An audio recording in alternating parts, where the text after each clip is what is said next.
L'affaire de la ferme Ecker, France, 1981. En 1981, dans un petit village de l'Est de la France, la famille Ecker s'installe dans une vieille ferme isolée. Dès les premiers jours, des événements étranges surviennent, des objets changent de place, des bruits de pas résonnent dans les couloirs alors que tout le monde dort, et des ombres fugitives apparaissent dans les miroirs. Un soir, la fille aînée, Sophie, raconte à ses parents qu'elle voit un homme en uniforme militaire dans sa chambre. Pensant à un cauchemar, ses parents ne la croient pas.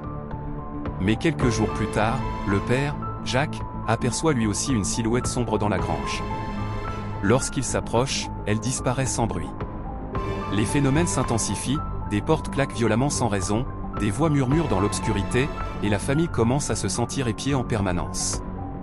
Poussés à bout, ils font appel à un prêtre qui, en explorant la cave, découvre des ossements humains cachés sous le sol.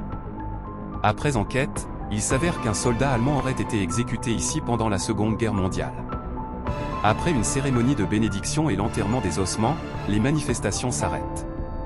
La famille Ecker quitte la ferme quelques mois plus tard, incapable d'oublier l'angoisse qu'ils y ont vécue. Depuis, la maison est restée abandonnée, et ceux qui s'en approchent disent entendre des chuchotements portés par le vent. L'inconnu du sentier, USA, 2017. En 2017, un randonneur du nom d'Ethan décide de partir en trek en solo dans une forêt dense du Montana. Amateur de survie, il prévoit de passer 3 jours seul en pleine nature. Il prend avec lui une tente, de la nourriture, une lampe torche et un couteau, et s'aventure sur un sentier peu fréquenté.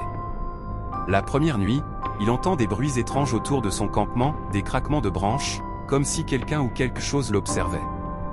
Il met ça sur le compte d'animaux sauvages et essaie de dormir. Le lendemain matin, alors qu'il s'éloigne du campement, il tombe sur une découverte inquiétante. À quelques centaines de mètres de sa tente, il trouve des empreintes de pas humaines. Pourtant, il n'a croisé personne depuis son arrivée.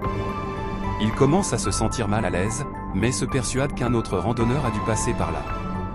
La nuit suivante, l'angoisse monte. Cette fois, il entend des pas distincts autour de sa tente.